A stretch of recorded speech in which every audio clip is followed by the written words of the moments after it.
Assalamualaikum warahmatullahi wabarakatuh. Pemirsa setia Tegar TV, apa kabar Anda hari ini? Semoga selalu sehat dan senantiasa menerapkan protokol kesehatan dalam menjalankan aktivitas di tengah pandemi COVID-19. Senang sekali rasanya saya Salsakina bisa kembali menyapa Anda dalam program dialog interaktif spesial pada hari ini. Pemirsa, sebagaimana kita ketahui bahwa Komisi DPRD merupakan alat kelengkapan DPRD yang bersifat tetap, sehingga Komisi bersama DPRD sama-sama memperhatikan kesejahteraan masyarakat serta menindaklanjuti aspirasi masyarakat khususnya di Kabupaten Lampung Tengah. Dan untuk bisa membahas hal tersebut, sudah hadir di tengah-tengah kita yakni Ketua Komisi 1 DPRD Kabupaten Lampung Tengah, Pak Tony Sastrajaya. Baik, apa kabar Pak Tony? Alhamdulillah baik Mbak. Baik, alhamdulillah luar biasa ya Pak. Baik Pak, ketika kita berbicara mengenai fungsi dari DPRD memiliki banyak ya Pak aktivitasnya, salah satunya melalui pengawasan dan lain sebagainya. Dari Pak Tony sendiri melihat bahwa kinerja perangkat daerah atau OPD di Kabupaten Lampung Tengah sejauh ini bagaimana Pak? Oke. Untuk saat ini sih sebenarnya sudah bagus walaupun banyak aduan-aduan masyarakat yang perlu banyak diperbaiki. Dievaluasi. Ya sebenarnya kita pernah hearing ke dinas-dinas, ke kepala dinas itu banyak aduan, tapi kepala dinas juga bilang dia sudah maksimal. Contoh permasalahan KTP. KTP terkadang sampai ke dinas kurang senyum dan sebagainya, kurang senyum yang ada di depan masuk ke dinas itu, ke Dukcapil khususnya. Sehingga itu mempengaruhi kepuasan layanan juga ya masyarakat. Memang belum kedengar kami bahwa di dinas itu narik uang. Narik uang karena apalagi Bupati sekarang Pak Musa menekankan benar-benar gratis. Sampai Pak Musa kemarin bilang harus dipasang pelang gratis. Selama ini ngomong gratis hanya omongan tapi tidak ada pelang. Masih saja ya, tidak ada aduannya ke siapa juga tidak ada. Ini luar biasa Pak Musa kemarin sudah sidak langsung itu. Sidak langsung. Lalu upaya yang dilakukan oleh Pak Tony sendiri untuk atasi hal tersebut? Kemarin hearing kita tekankan kepada kepala dinas, Pak Kadis, ini aduan masyarakat. Ini saya sampaikan di depan itu bila perlu ganti kalau dia tidak ada senyum, tidak ada ramah, karena tampilan depan itu pertama itu yang dilihat itu. Apakah hal tersebut difaktor oleh mungkin kurang informasi dari masyarakat atau memang para pekerja atau dari pelaksana dari OPD itu sendiri yang tidak disiplin?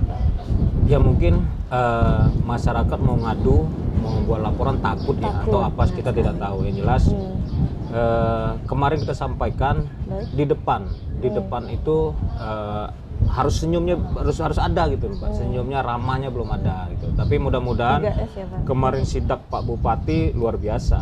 Pasti ada perubahan gitu. Pasti ada perubahan. Pasti, insya Allah ada perubahan. Insya Allah. Sehingga belum begitu signifikan perubahan tersebut terlihat. Ya yakin dengan Pak Bupati turun, karena Pak Bupati sekarang ini suka turun ke lapangan. Dia kayaknya nggak betah di kantor dia Mbak. Orangnya nggak betah di kantor. Dia pasti turun ke bawah. Kemarin langsung didatang-datangin, tegur langsung. Tipikalnya orangnya tegur langsung, nggak benar disikat sama dia. Itu yang saya tahu. Baik. Kalau untuk dari Komisi DPRD sendiri memang tidak ada upaya khusus Pak untuk membantu Pak Bupati? Oke. Tugas DPRD itu bukan eksekutor. Bukan eksekutor, kita legislatif. Kita tuh menyarankan apabila ada temuan-temuan disampaikan. Eksekutor adalah pemerintahan sendiri. Jadi memang tugas kita ngelihat tugas kita, nggak bisa kita marah-marah, oh kamu begini, nggak bisa. Cuman kita menyampaikan aspirasi rakyat, masyarakat. Kalau orang-orangnya nggak benar, orang-orangnya kurang bagus, nah itu kita sampaikan. Gitu. Baik. Biasanya dalam bentuk seperti apa aspirasi rakyat dituangkan? Ya tadi, contoh tadi bahwa ada informasi membuat KTP, contoh KTP belangko kosong, terus akte kelahiran belangko kosong. Kita panggil dinas, ternyata dinas bilang stok KTP banyak, belangko KTP banyak, belangko akte banyak.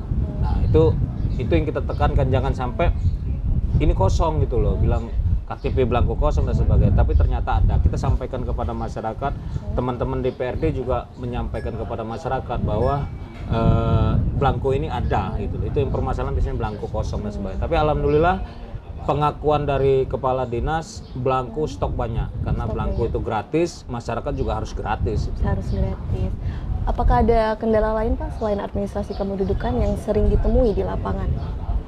Untuk sementara memang sementara laporan masyarakat tentang BPJS nih Mbak. BPJS. BPJS ini sulit warga masyarakat untuk mendapatkan BPS gratis dan sebagainya. Sedangkan itu program-program dari pemerintah, dari Pak Presiden dibuat tiap-tiap daerah itu ada gratis.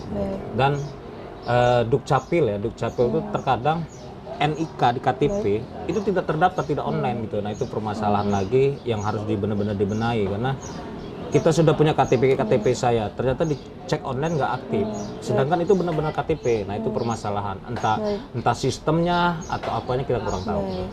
Lalu untuk Pak Tommy sendiri apa yang disarankan Pak kepada pemerintah? Pemerintah turun ke bawah, pemerintah jangan menunggu. Saya setuju, saya sangat sama Pak Bupati dan Wakil Bupati sekarang ini. Dia langsung turun, langsung ngecek langsung tanya kepada masyarakat, itu memang luar biasa. Walaupun bupati-bupati yang lain kemarin seperti itu juga, tapi kalau ini kita lihat hari pertama aja langsung sidak dan saya setuju, sangat suka saya itu, luar biasa itu. Hal tersebut sudah lama dilakukan Pak atau baru-baru ini karena di tengah pandemi? Ya karena bupatinya baru dilantik, baru sekali kemarin, baru dilantik. Dari pertama? Iya, baru dilantik, besoknya langsung kerja. Luar biasa. Ya, kerja. Saya sangat setuju, mendukung sekali kami di DPRD. Ya sangat setuju karena kita sifatnya pengawasan. Ngelihat kinerja bupati baru 1 hari langsung sidak, luar biasa. Mudah-mudahan ini dipertahankan sampai selesai masa dia jadi bupati dan wakil bupati. Jangan depan-depannya aja, nanti sudah setengah lempem. Mudah-mudahan sampai habis selesai. Kami percaya Pak Musa bikin Lampung, Pak Musa Mas Dito bisa buat Lampung lebih berjaya. Sehingga bisa dikatakan belum terlihat ya Pak, apakah pelayanan publik sudah optimal di Kabupaten Lampung Tengah? Iya belum, karena dia baru 1 hari. Tapi kalau ngeliat dari langkahnya, kami berharap masyarakat khususnya berharap terus begini Pak, terus. Jadi yang tidak benar sikat, yang nggak benar sikat. Hanya biar Lampung Tengah benar-benar berjaya. Karena slogan Pak Bupati, buat Lampung Tengah ini berjaya. Jangan di depan saja, sampai akhir, sampai nanti masa jabatan dia terus seperti ini, kami angkat jempol. Kami luar biasa, kami apresiasi sekali. Luar biasa sekali ya, apresiasi sekali. Lalu selain itu apa yang tengah diupayakan Pak untuk kembali lagi membuat Kabupaten Lampung Tengah berjaya? Kami percaya dengan visi misi Pak Bupati. Visi misi Bupati itu bikin Lampung Tengah berjaya. Jadi memang dari awal tadi saya bilang sidak itu memangkas membuang orang-orang yang tidak bekerja, orang-orang yang asal Bapak senang. Nah, Pak Bupati, Pak Wakil, dia turun langsung, dia melihat langsung, dia mendengar langsung, dia nanya langsung. Dia tidak mau asal Bapak senang, dia tidak mau hanya laporan-laporan oke saja. Biasanya dalam bentuk apa sih Pak pengaduan jika ada yang dikeluhkan? Jadi kami DPRD itu sering hearing, Mbak. Hearing, kami reses, ya di reses itu mereka mengadukan ya permasalahan sih kalau di masyarakat banyak itu di jalan. Tapi kita juga jelaskan, tidak bisa kita menyulap begitu saja jalan bagus seluruh Lampung Tengah. Lampung Tengah ini besar, lebar, dengan dana yang kita ada ini nggak bisa begitu saja sulap. Artinya bertahap, kecamatan mana dulu, kecamatan mana dulu. Nggak ada prosesnya ya Pak? Ada prosesnya. Nanti kita lanjutkan kembali dialog kita siap. Pak. Dan untuk pemirsa jangan kemana-mana, kita akan kembali berdialog bersama Ketua Komisi 1 DPRD Kabupaten Lampung Tengah setelah jeda pariwara berikut.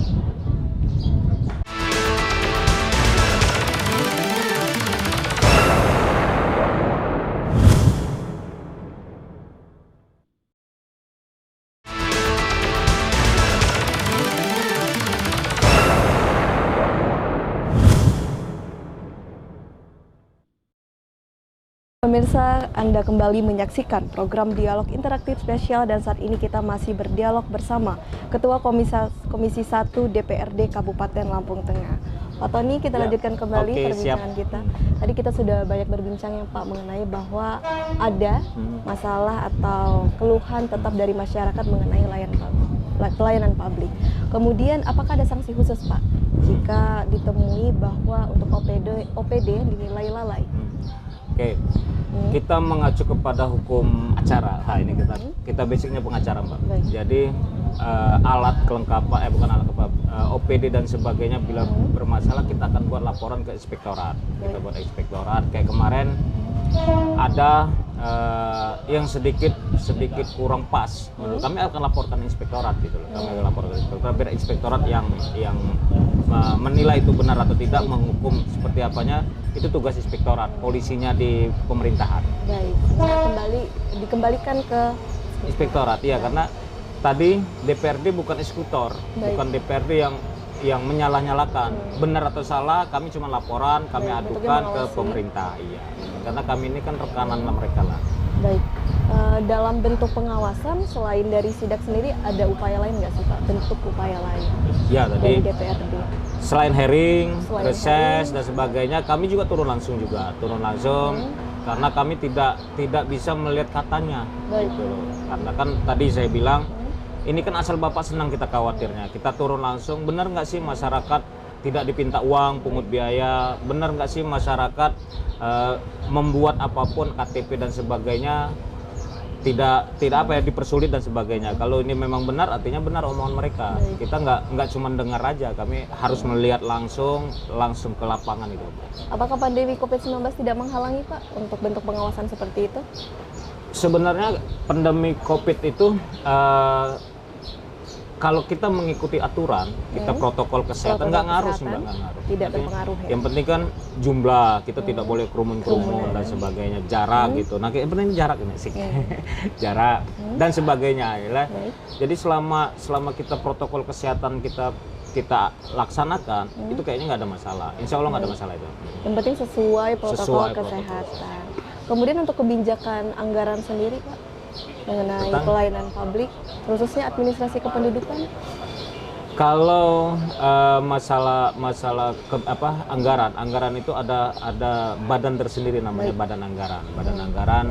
Kalau komisi ini kan hanya di mitranya yang kami kerjakan. Kami juga tidak boleh melangkah. Sumpama contoh pertanian itu bukan mitra kami, pertanian mitra komisi 2. Artinya apabila masyarakat ngadu, kami tetap terima, tapi kita sampaikan ke mitra komisi 2. Komisi 2 ini ada masyarakat ngadu dan sebagainya, karena kita tidak bisa sebenarnya tidak boleh kita mencampur adukan komisi 1 ngambil komisi 2, tidak boleh, karena ada tugas masing-masing.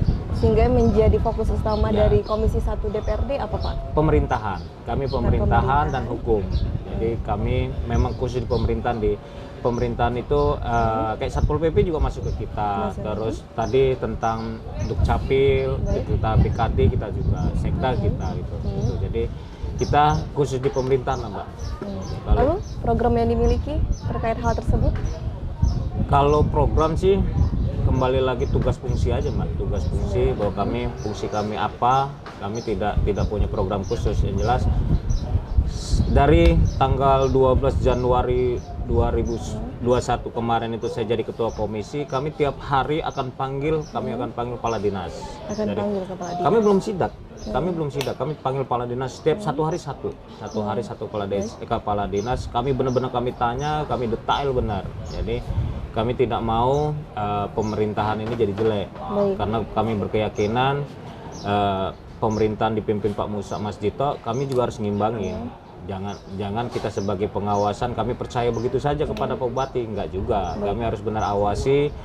Jangan Pak Bupati sudah nekan dinas-dinas asal Bapak senang aja. Nah, tugas kami ngawasi. Sehingga hal tersebut yang masih dikerjakan saat ini. Itu, Mbak. Apakah sudah terlihat Pak efektivitasnya sehingga para OPD di Kabupaten Lampung Tengah sudah sesuai dengan tupoksi yang ada? Ya, kalau perubahan itu ada. Perubahan ada seperti tadi kami tidak mau ada pungutan dan sebagainya. Kemarin sebelum Pak Bupati sidak, kami juga sudah pakai kepala dinas. Kami minta itu diganti. Alhamdulillah diganti orang itu. Ya walaupun kami tidak bisa intervensi, nggak bisa intervensi itu harus kemauan kami, tidak. Kami cuma menyarankan Pak Kadis ini mohon diganti karena ini senyumnya kurang dan sebagainya. Ya, alhamdulillah dilaksanakan. Langsung dilaksanakan. Dan apa yang akan direncanakan selanjutnya Pak? Kami terus ngawasin. Apabila itu nggak benar juga, ya kami tegur lagi gitu loh, Mbak. Akan terus seperti itu? Ya, kami akan tegur juga. Jadi kami tidak mendengar laporan bagus-bagus saja. Kami juga kan masyarakat ada laporan, masyarakat. Permasalahan di Lampung Tengah itu di sini saya sampaikan tentang BPJS saja itu. BPJS dan NIK. NIK itu kadang online, kadang enggak. bulan ini online, bulan besok udah tentu enggak. Nah itu teknisnya seperti apa kami juga belum paham itu. Katanya sih semua di operator ya. Nah operator itu kami juga belum mempelajari ke situ, Mbak. Sehingga masih terus dievaluasi, dipelajari, Betul, Mbak. sehingga nanti akan ditemui ya Pak? Insya solusi. Allah, Mbak. Iya. Baik. Kita Pak. mendukung lah, ya, mendukung Pak Bupati yang jelas bagaimana Lampung Tengah supaya berjaya. Kami di DPRD kebetulan saya dari Demokrat koalisinya, kami benar-benar dari Demokrat mendukung benar apa program dari Pak Bupati. Baik, yang penting antara eksekutif dan legislatif harus harmonis. Harus ya, Pak? akur dong, harmoni Harus dong. akur. Siap. Baik Pak Tony, nanti kita lanjutkan kembali perbincangan kita. Dan untuk pemirsa jangan kemana-mana karena kita masih berdialog bersama Ketua Komisi 1 DPRD Kabupaten Lampung Tengah setelah jeda pariwara berikut.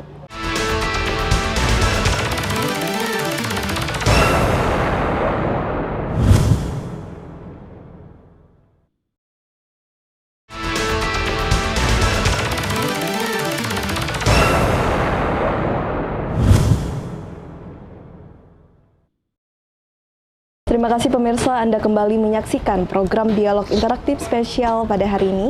Dan saat ini kita masih berdialog bersama Ketua Komisi 1 DPRD Kabupaten Lampung Tengah.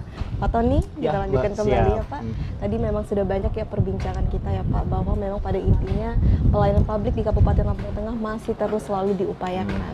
Lalu sejauh ini menurut pandangan Pak Tony sendiri, kira-kira apa Pak hal yang harus dilakukan agar pelayanan publik di Kabupaten Lampung Tengah bisa terus meningkat? Ya, sebenarnya di tingkat bawah ada Pak Lurah, Baik. ada Pak Camat. Jadi kalau Kepala Dinas menekan Baik. Pak Camat dan Lurah, mungkin bagus lah pelayanan publik. Nah, permasalahan sekarang ini karena jumlah wilayah kita besar, kecamatan kita banyak, nah itu juga kita sampaikan, biarkan mereka berpikir. Nah, kita juga menyarankan, harus ada perwakilan-perwakilan seperti membuat KTP. Membuat KTP itu tidak semua kecamatan ada rekam. Nah, itu kita minta untuk kepala dinas ajukan anggaran karena itu untuk kepentingan masyarakat banyak. Jadi kecamatan-kecamatan ada 3 kecamatan cuma satu alat rekam foto ya. Nah, itu kita minta kalau bisa tiap kecamatan ada. Tiap kecamatan ada, mungkin ada wifi gratis dan sebagainya karena sistem online ini kan susah gitu. Kalau orang wifi-nya atau gaptek itu sulit. Nah itu mungkin Mbak. Sehingga bisa dikatakan segala sektor itu harus bekerja ya Pak? Betul Mbak. Lalu apakah sudah terlihat efektivitasnya Pak? Apakah dilihat dari tingkat kecamatan dan lain sebagainya itu sudah berjalan nih Pak? Ya kalau untuk kemarin-kemarin ya kayaknya belum optimal. Tapi kita udah sarankan yang mudah-mudahan dengan anggaran perubahan mudah-mudahan itu cepat terlaksana. Jadi seperti contoh itu aja tadi, seperti pemotohan, foto KTP itu agak lambat gitu, agak lambat dan orang-orangnya terkadang sosialisasi. Jadi orang tuh wah jauh ke Dukcapil, contoh dari Bangunrejo, dari Kalirejo ke Kabupaten kan susah, jauh dan sebagainya. Itu perlu disosialisasikan bagaimana sih supaya mendapat pelayanan KTP gratis dan sebagainya. Nah, kayak seperti kartu keluarga itu kan bisa online. Masyarakat banyak nggak tahu. Nah, itu artinya harus ada sosialisasi hukum, ada sosialisasi tentang bagaimana buat kartu keluarga, bagaimana buat KTP, Nah, itu sosialisasi yang perlu diperbanyak lagi, Mbak.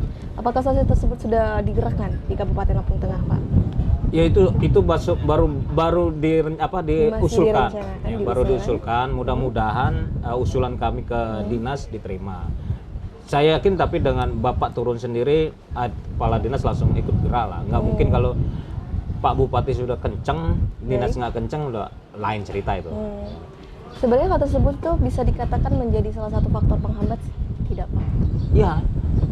Ya kita tidak bisa menuduh, nggak mungkin juga kepala dinas sendirian turun ke bawah. Dia kan punya jaringan atau punya anggota. Nah anggotanya itu mungkin jumlah anggota di dinas itu nggak banyak karena kita 28 kecamatan itu, jadi butuh operator lagi, butuh alat lagi, butuh biaya. Nah itu nanti mudah-mudahan di anggaran perubahan kita bahas ini yang penting, ini yang harus kita utamakan. Baik. Dan berbicara lagi nih Pak mengenai pelayanan publik, apakah ada program inovasi yang membedakan Kabupaten Lampung Tengah dengan kabupaten lainnya? Karena kita kan sedang berada di era informasi yang memang serba cepat ya Pak, instan. Salah satu mimpi, inovasi. salah satu angan-angan Pak Bupati sekarang ini luar biasa. Dia kantornya di desa. Baik. Jadi dia kalau tidak salah itu berapa hari di kabupaten, berapa hari di desa. Itu luar biasa. Saya yakin kalau Bupati Sumpama minggu ini dia di Trimorjo. Artinya dia tidur di Trimorjo. Otomatis Kecamatan Trimorjo, lurah dan kelurahan dan kecamatan pasti benar-benar optimal gitu loh. Itu bagus itu. Itu saya suka sekali tuh. Sehingga belum semuanya tuh dilakukan secara online ya Pak? Belum. Jadi masih ada yang Manual. manual. Ya sebenarnya kan perintahnya Lampung Tengah tahun kemarin itu sudah paripurna e-government. Jadi semua harus online. Tapi kan pelaksanaannya kan harus didukung perangkat dan sebagainya. Itu anggaran. Nah, anggaran itu teman-teman di Banggar itu tugasnya harus mengupayakan bisa mewujudkan e-government itu. Tapi perdanya sudah diketok palu. Kebetulan saya juga di kemarin tahun lalu di Bamus itu sudah ketok palu tentang perda e-government. Baik. Kemudian dari masyarakat antusias mendukung untuk setiap program yang akan dijalankan atau yang pernah dijalankan? Itu permasalahan kita juga di Lampung Tengah, Mbak. Permasalahan kita informasi publik. Informasi publik itu sangat sulit masuk ke kampung-kampung karena ya internet dan sebagainya kan belum tentu orang punya HP. Belum tentu orang punya Android dan sebagainya itu agak kesulitan. Nah, bagaimana untuk sampai ke bawah itu menjadi apa ya, menjadi PR? Iya, PR untuk kita pemerintahan. Kita seperti sosialisasi perda. Baik. Sosialisasi perda itu tahun kemarin itu hanya pemerintahan, anggota DPR tidak bisa sosialisasi perda. Nah, ini kita bahas bagaimana supaya anggota DPR bisa sosialisasi Bisa perda. ikut Ya. Karena kalau kita mengandalkan dari pemerintahan kurang maksimal karena jumlah dan sebagainya. Tapi kalau DPRD ikut turun karena DPRD sering bertemu sama masyarakat, ya bisa cepat perda ini disampaikan ke masyarakat gitu. Kalau oleh karena itu mungkin bisa disampaikan harapan kepada pemerintah, Pak. Oke. Kita berharap pemerintah khususnya Lampung Tengah perda-perda yang sudah jadi, yang sudah digodok, sudah dibuat oleh anggota dewan benar-benar sampai ke masyarakat, sampai ke bawah. Bagaimana sosialisasi perda yang bisa sampai ke bawah? Berharap juga untuk anggota DPRD bisa menyampaikan. Kalau di provinsi bisa. Jadi provinsi itu ada sosialisasi perda. Jadi anggota dewan karena sering ketemu masyarakat, dia bisa sosialisasi itu. Itu yang pertama. Yang kedua, pelayanan publik kami setuju dengan tegasnya Pak Bupati, tegasnya Wakil Bupati untuk gratis, untuk tidak pungut biaya. Itu benar-benar dijalankan, dan saya berharap kami percaya di pundak Pak Bupati dan Wakil Bupati Pak Musa dan Pak Dito, Lampung Tengah berjaya. Gebrakan pertama sampai akhir nanti terus pertahankan Pak Bupati, terus pertahankan Pak Wakil. Kami yakin Bupati Lampung Tengah dan Wakil Bupati membuat Lampung Tengah menjadi jaya. Dan untuk masyarakat, Pak? Ya, untuk masyarakat, Bupati sendiri bilang kalau ada keluhan langsung WA, langsung SMS. Pak Bupati sudah kasih nomor WA-nya Pak Bupati. Hebatnya Bupati, dia langsung mau nerima WA, langsung menerima telepon atau SMS. Jadi apapun keluhan bisa sampaikan ke DPRD, kami anggota Dewan DPRD akan menerima laporan dari masyarakat, dan bisa juga langsung ke Pak Bupati. Memang Bupati dan Wakil Bupati ini luar biasa. Siap. Sehingga masyarakat langsung saja betul. WA kepada Pak Bupati bisa. Ya? Iya, bisa. Ya kalau kesulitan bisa ke teman-teman dewan, kan tiap dapil itu ada dewannya. Bisa langsung konsultasi. Kalau datang ke rumah juga bisa, kalau umpamanya WA SMS tidak dibalas, datang ke rumah bisa. Kami teman-teman DPRD selalu open house, artinya kami selalu buka rumah. Tidak pernah ada halangan, tidak pernah ada perbedaan. Oke, luar biasa ya Pak. Demi kesejahteraan masyarakat Lampung Tengah. Siap. Baik, Pak Tony, Ya, sudah Mbak. berakhir dialog kita pada hari ini. Semoga Pak Tony sehat Amin, dan sukses amin. selalu. Sukses semua, sukses Baik, semua. terima Siap, kasih, Pak. thank you. Dan untuk pemirsa, terima kasih Anda telah menyaksikan dialog kita pada hari ini dari awal hingga akhir. Dan semoga pelayanan publik di Kabupaten Lampung Tengah akan terus meningkat dan prima, sehingga kepuasan layanan akan semakin terasa khususnya bagi masyarakat Kabupaten Lampung Tengah. Dan saya Salsakina, wakili kerabat kerja yang bertugas pada hari ini, pamit undur diri. Wassalamualaikum warahmatullahi wabarakatuh. Sampai jumpa.